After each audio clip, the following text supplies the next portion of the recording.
Welcome प्यारे बच्चों। तो आज हम कक्षा 12वीं की हिंदी की पाठ्य पुस्तक से पाठ मेरी कल्पना का आदर्श समाज के प्रश्नों को बहुत ही आसान भाषा में समझने वाले हैं। और मैं आपको एक बात की गारंटी देता हूं कि इस वीडियो को देखने के बाद आपको सारे के सारे प्रश्न याद हो चुके होंगे। तो सबसे पहली बात, इस चैप्टर के केवल 3 ही ऐसे प्रश्न हैं जो सबसे इंपॉर्टेंट है, क्योंकि मैंने प्रीवियस ईयर के क्वेश्चन पेपर भी देखे तो इन 3 प्रश्नों को ही बार बार रिपीट करके पूछा गया है। तो चलिए शुरू करते हैं।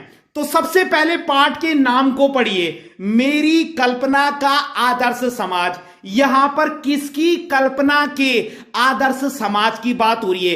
एक आइडियल सोसाइटी की बात हो रही है। किसकी कल्पना के?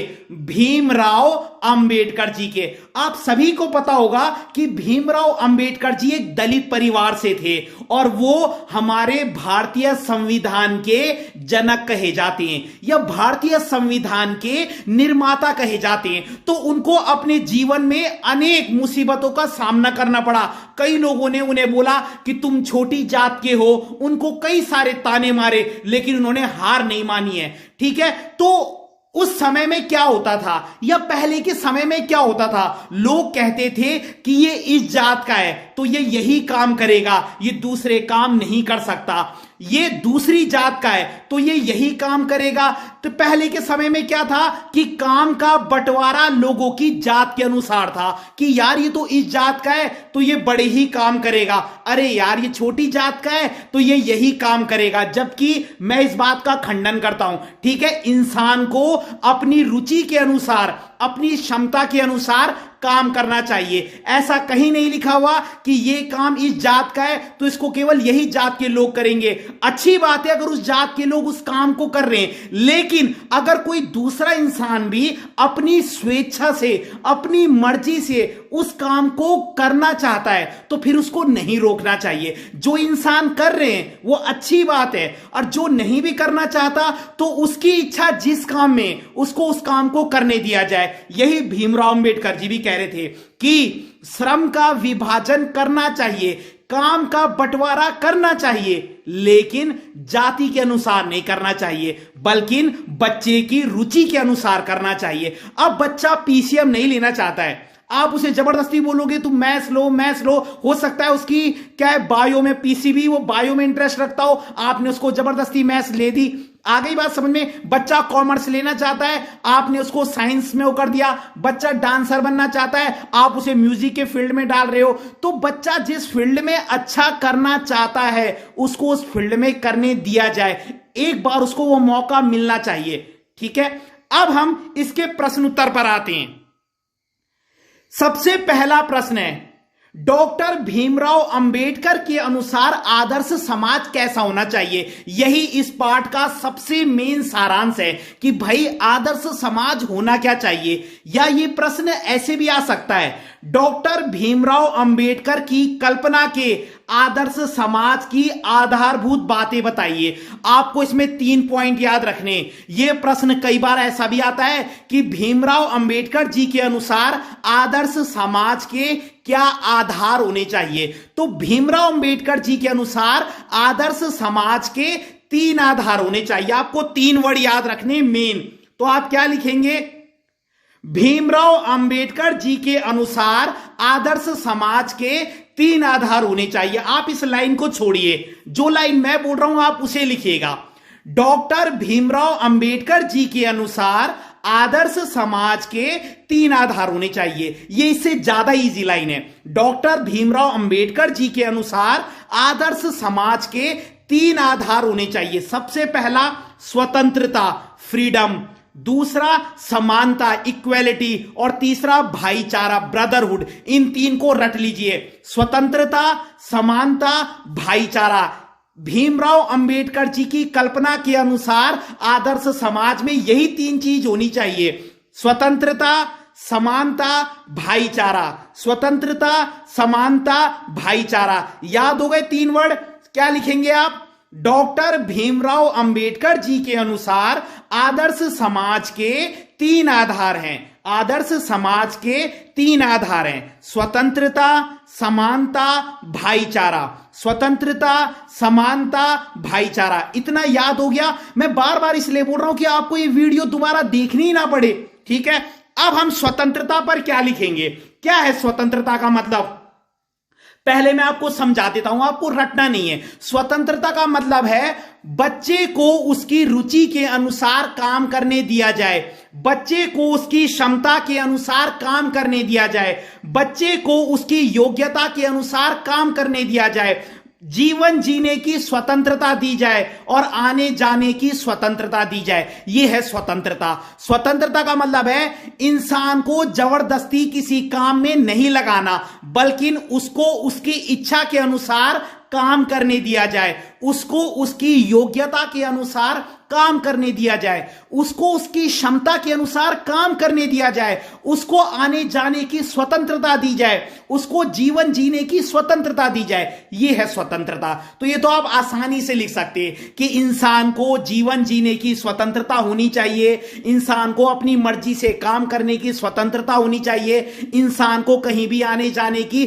स्वतंत्रता होनी चाहिए, इंसान को अपनी क्षमता के अनुसार काम करने की स्वतंत्रता होनी चाहिए, इंसान को अपनी योग्यता के अनुसार काम करने की स्वतंत्रता होनी चाहिए, ठीक है। अब स्वतंत्रता के बाद सेकंड पॉइंट था समानता।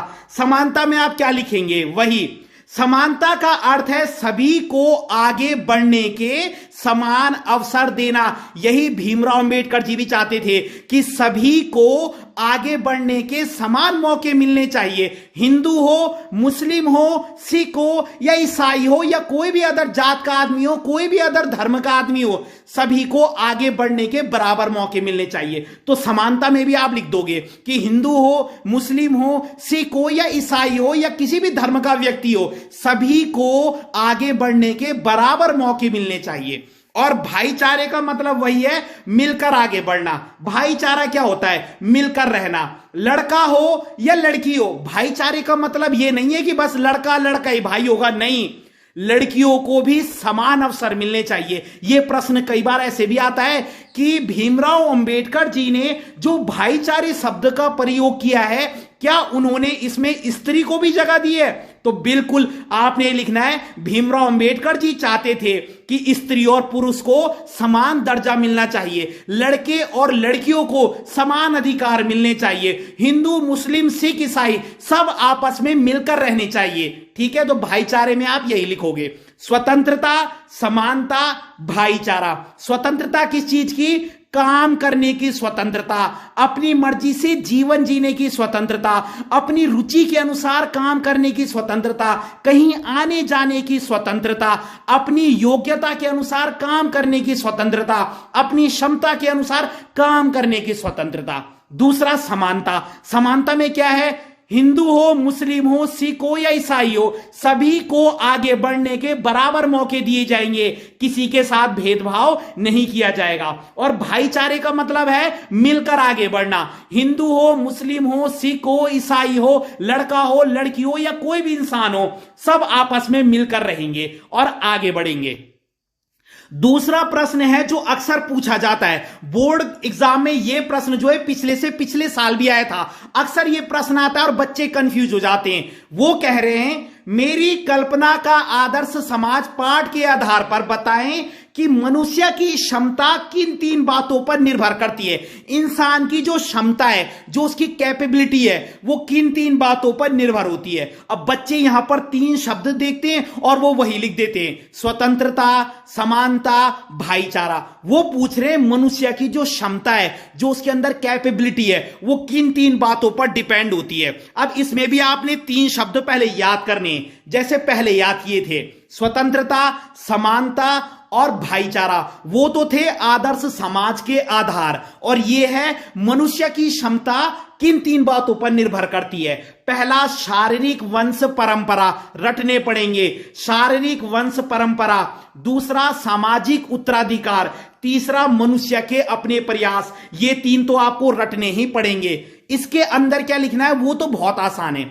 देखिए, मनुष्य की क्षमता, क्षमता जानते हैं आप, कैपेबिलिटी, मैं कितना कर सकता हूं, ठीक है। देखिए, शारीरिक वंश परंपरा से कैसे निर्धारित होती है। अब देखिए, मान लीजिए किसी के फादर जो है पहलवानी करते हैं, तो बच्चे के अंदर भी वो गुण क्या होते हैं, नेचुरल आ जाते हैं। मैं ये नहीं कह रहा कि 100% जैसे माता पिता होते हैं बच्चा 100% वैसे ही होगा, नहीं, लेकिन 50% गुण तो पेरेंट्स के आएंगे ही। तो शारीरिक वंश परंपरा में आप क्या लिखेंगे, देखिए, जैसे माता पिता होते हैं वैसे ही उनके बच्चे भी होते हैं। अगर माता पिता बुद्धिमान है तो बच्चे भी बुद्धिमान होते हैं, अगर माता पिता शरीर से बलवान है तो बच्चे भी बलवान होते हैं। मैं पहले ही बता रहा हूं ये 100% नहीं है, ये इस सिद्धांत के अनुसार है, इसमें लिखना है आपने। ऐसा कोई गारंटी नहीं है कि ऐसे ही होंगे, लेकिन उनके अंदर वो गुण होंगे।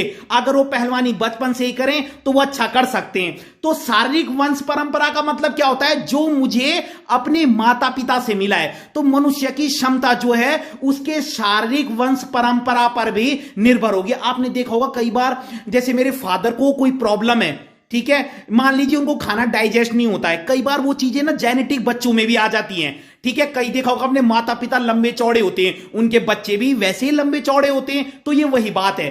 तो शारीरिक वंश परंपरा में क्या लिखेंगे, जैसे माता पिता होते हैं वैसे ही उनके बच्चे भी होते हैं। अगर माता पिता बुद्धिमान है तो बच्चे भी बुद्धिमान होते हैं, अगर माता पिता लंबे चौड़े हैं तो बच्चे भी लंबे चौड़े हो जाते हैं, अगर माता पिता सुंदर हैं तो बच्चे भी सुंदर हो जाते हैं। तो ये तो आप आसानी से लिख सकते हो। मेन है हेडिंग शारीरिक वंश परंपरा।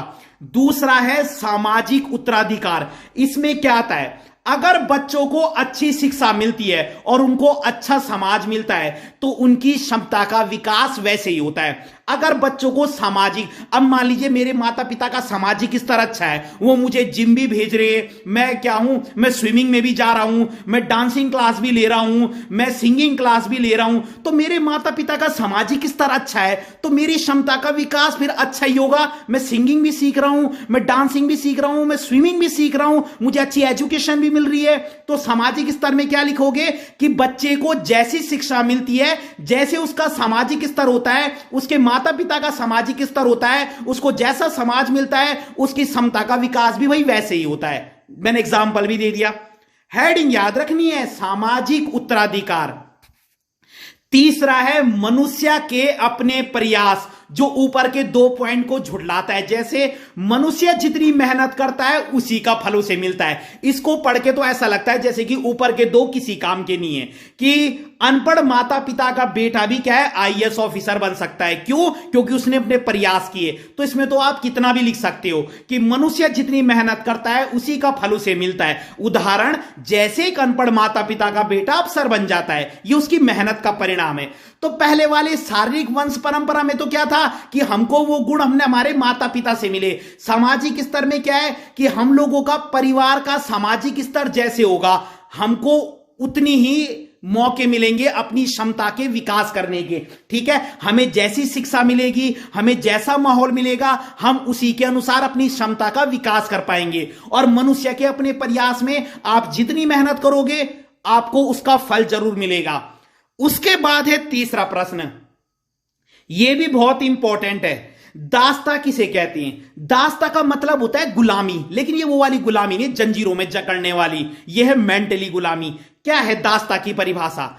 जब किसी व्यक्ति को जबरदस्ती किसी काम में लगा दिया जाता है तो उसे दास्ता कहते हैं। ये तो आप समझ गए होंगे चैप्टर के अनुसार कि जब किसी इंसान को जबरदस्ती किसी काम में आप लगा देते हो उसे दास्ता कहते हैं, क्योंकि वो मजबूरी में उस काम को कर रहा है। और उसके नीचे लिख देना, इसमें व्यक्ति की रुचि को नहीं देखा जाता, इसमें व्यक्ति की क्षमता को नहीं देखा जाता, इसमें व्यक्ति की योग्यता को नहीं देखा जाता। मैंने सिमिलर पॉइंट लिखे हैं आपके लिए, याद करने के लिए आसान है। और इसमें व्यक्ति को जबरदस्ती किसी काम में लगा दिया जाता है। इससे आंसर बड़ा भी हो जाएगा और आपको याद भी नहीं करना पड़ेगा कुछ एक्स्ट्रा। तो दास्ता किसे कहते हैं? जब किसी इंसान को जबरदस्ती किसी काम में लगा दिया जाता है, वो तो दास्ता हो गया। अब इसके पॉइंट क्या लिखोगे? इसमें व्यक्ति की रुचि को नहीं देखा जाता, इसमें व्यक्ति की क्षमता को नहीं देखा जाता, इसमें व्यक्ति की योग्यता को नहीं देखा जाता, इसमें बच्चे को जबरदस्ती किसी काम में लगा दिया जाता है।